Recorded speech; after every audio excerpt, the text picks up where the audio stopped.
So again, it's so nice to meet you all virtually, and thank you so much for being here. I will go ahead and get started. This presentation should take a little bit over 10 minutes to get through. We'll have plenty of time at the end for questions and conversation.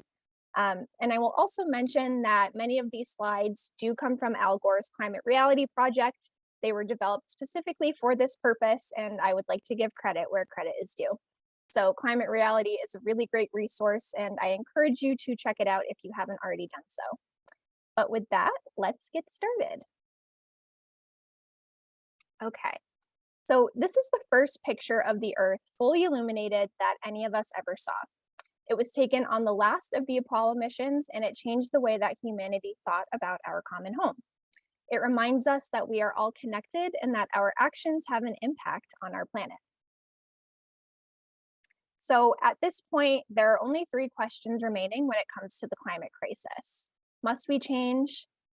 Can we change? And will we change? So we'll start with that first question, must we change? The scientific community all around the world has been telling us for decades that yes, we must change. And now Mother Nature is telling us to. Now, the sky is not a vast and limitless expanse the way it appears to us as we stand on the ground and look up. In reality, there's just a thin little shell of atmosphere surrounding the planet. And right now, we're putting 152 million tons of man-made pollution into the atmosphere every single day. That pollution, especially carbon dioxide, is building up and it's trapping heat. But let's back up for a second and talk through the basic science of climate change. This has been well understood by scientists since the 1800s. Now, first, energy from the sun comes to Earth in the form of light. That energy is absorbed by the Earth, which warms it up, and some of that energy is re-radiated from the Earth in the form of heat. Some of that outgoing heat is trapped by the atmosphere, which is a good thing. It's kept our planet at a stable temperature for so long. Now, however, we have been thickening the atmosphere by filling it with a significant amount of heat-trapping pollution. So more heat energy is being trapped and it's warming our planet at an unprecedented rate. It's just too much. And there are many sources of human-caused climate change pollution, such as agricultural practices, forest burning, and transportation. Those are just a few.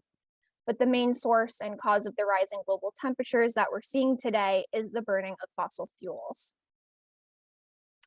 So even today, fossil fuels still provide more than 80% of the world's energy.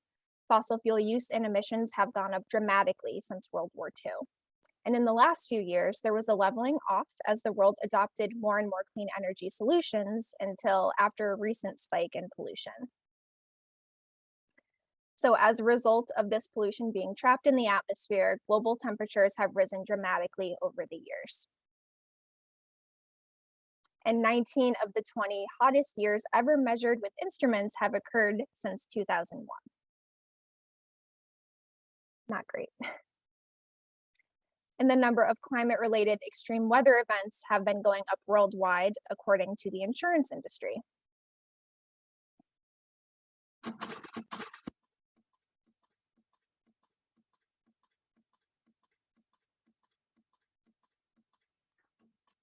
Sorry, I'll be honest, I don't know how to turn that sound off, so just let it do its thing.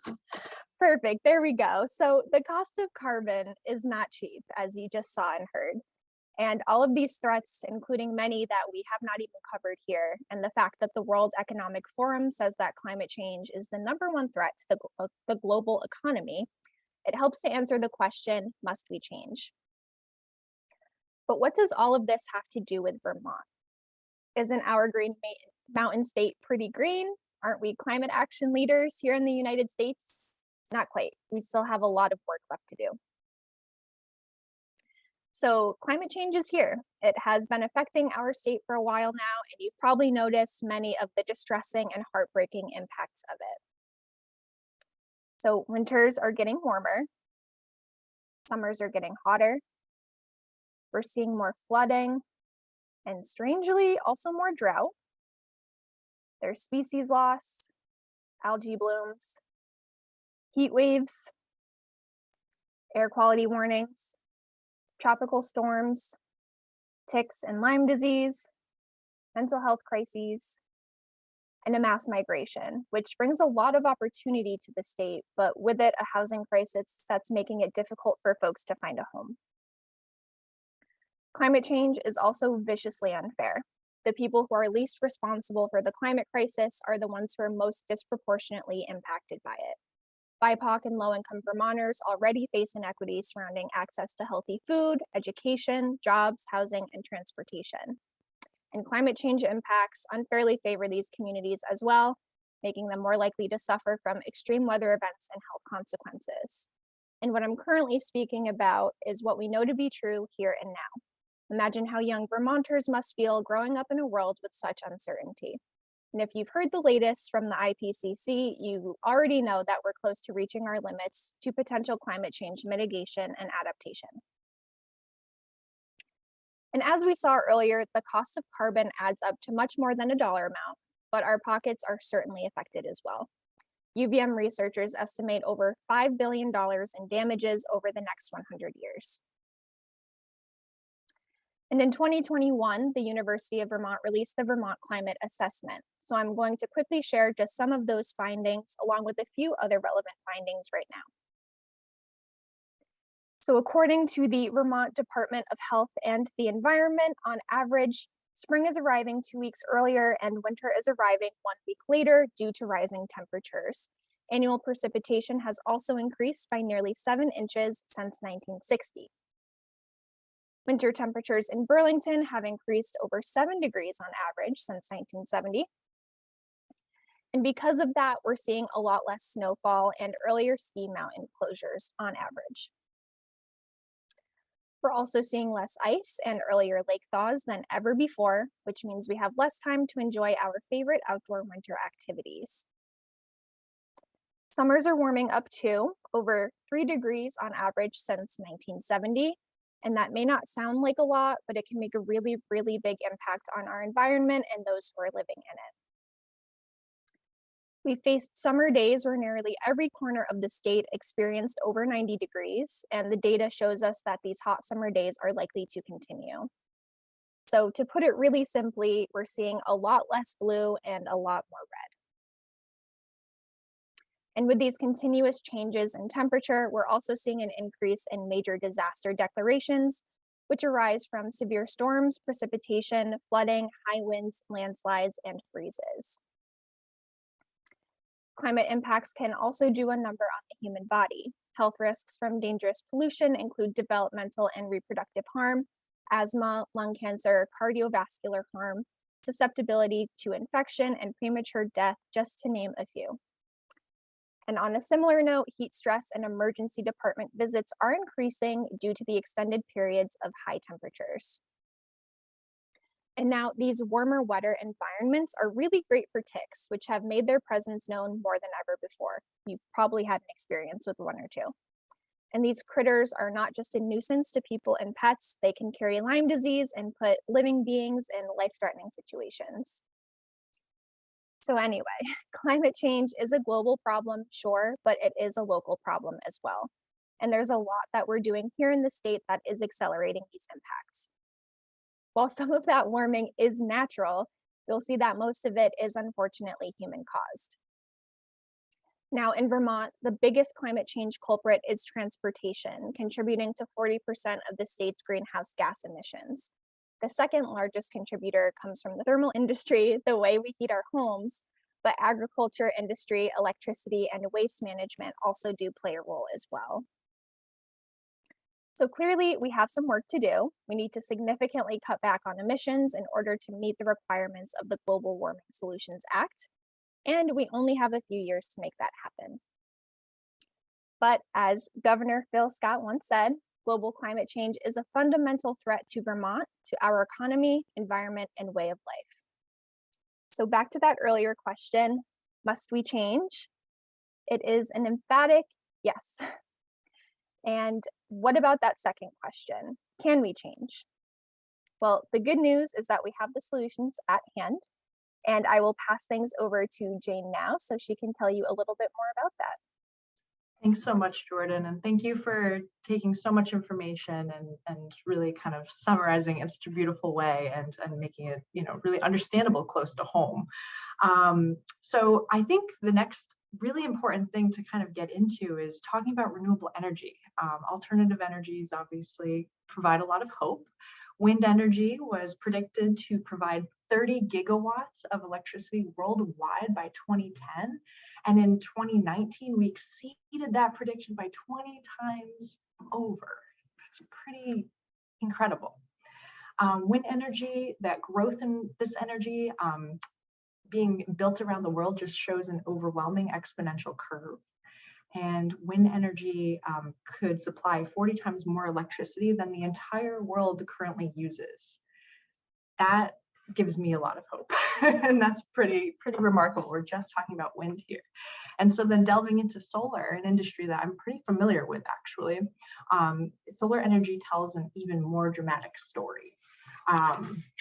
More than 20 years ago, the best projection was that we would install 1 gigawatt of solar energy capacity per year by 2010.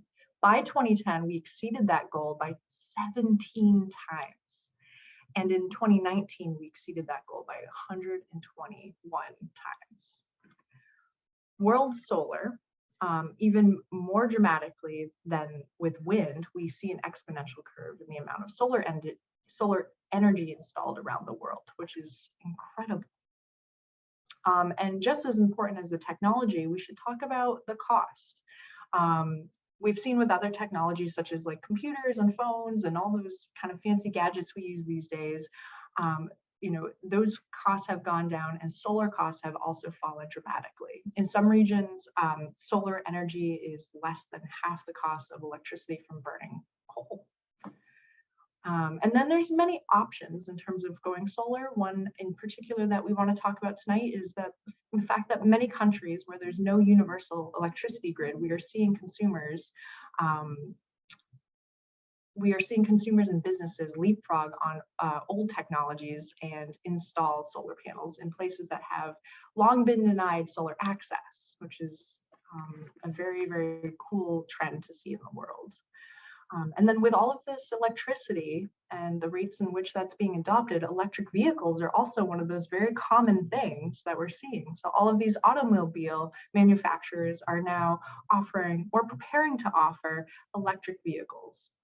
And this is another part of that sustainability revolution, moving towards accessible, affordable electric vehicles and public transportation. So obviously, can we change? Yes, the ability is absolutely there. We can continue to advocate for additional installation of wind turbines and solar panels here in Vermont, and for the continued accessibility and affordability of electric vehicles and public transit. We can also work towards weatherizing our homes, which will help save us money overall and save us energy. So the question here, though, is not can we, but will we? Will we change?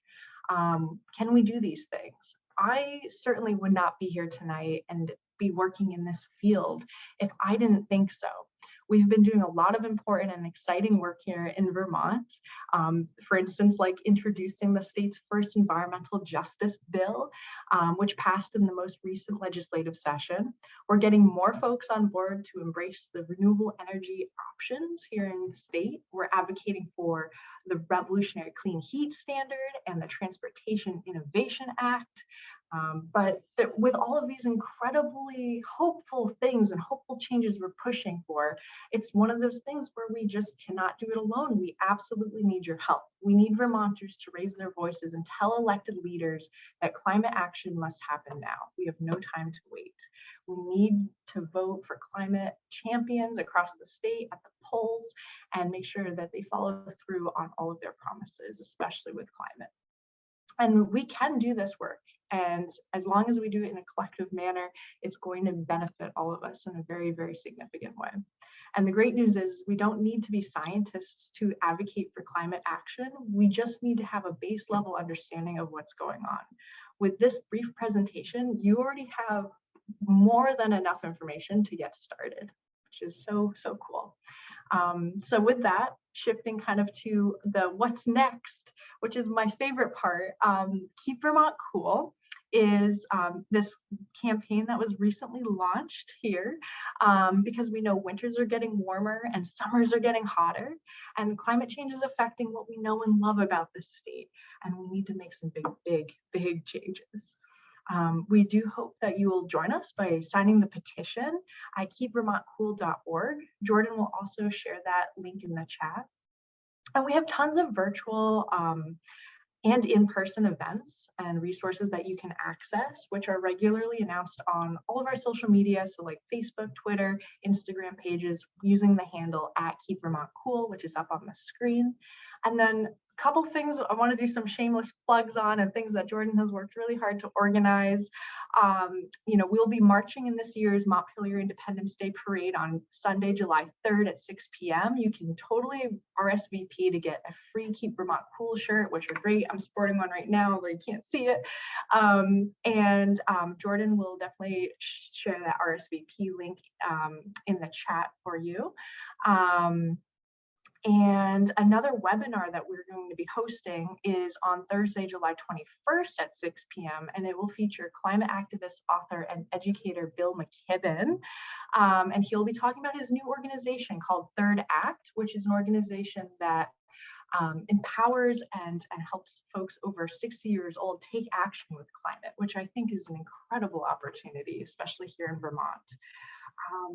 So I know we just threw a bunch of information at all of you, and as incredible as it is, we do want to kind of talk through that and reflect on what we're learning here and going through, because it can be overwhelming, but it's so incredible to actually just think through it and think, like, how as an individual, how can I make the changes that are needed, and how can I do that also collectively with the folks in the community around me.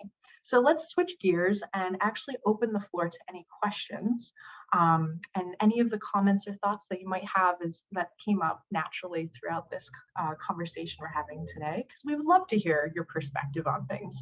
I'm tired of hearing my voice, and that's the voice I hear in my head every day. So I know how I feel, and I would love to just kind of hear how folks are feeling about some things.